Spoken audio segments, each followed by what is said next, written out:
The forensic lab wasn't able to separate out those two unknown DNA profiles cleanly enough to say who they belonged to.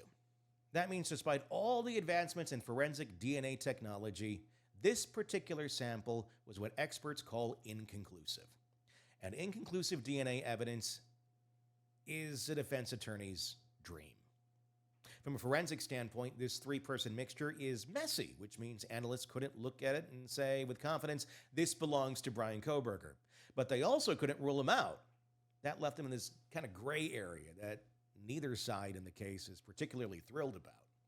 The prosecution wants evidence that places Kohberger at the scene, and the sample doesn't do that definitively.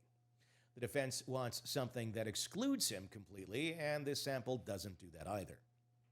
So what does it exactly mean to be not excluded? That's where the statistics come into play, where scientists analyze the DNA mixture like this. They use something called a likelihood ratio, a mathematical way of determining whether it's more likely that the DNA in the sample does not belong to a suspect. A high likelihood ratio means the suspect is strongly supported as a contributor. A low likelihood ratio means it's likely someone else. In this case, the likelihood ratio for Kohberger wasn't strong enough to say, yes, this is definitely his DNA, but it also wasn't low enough to say, this definitely is not him. It sat right in the middle, in forensic limbo, which is exactly where the defense wants it to be. And if you ask Kohberger's lawyers, they will tell you this forensic limbo should work in their favor. They've claimed that their own independent DNA experts has ruled Kohberger out completely. That despite the state's findings, Kohberger's genetic markers are not in this sample at all.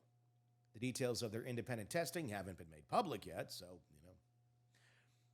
With this argument that they're making, the fingernail DNA is unreliable, and they want it thrown out before trial. And that's a fight that could have major consequences, because if that three-person DNA mixture isn't Kohberger's, if it belongs to two unknown males, that opens up a whole big question in this case. Who do those DNA profiles belong to?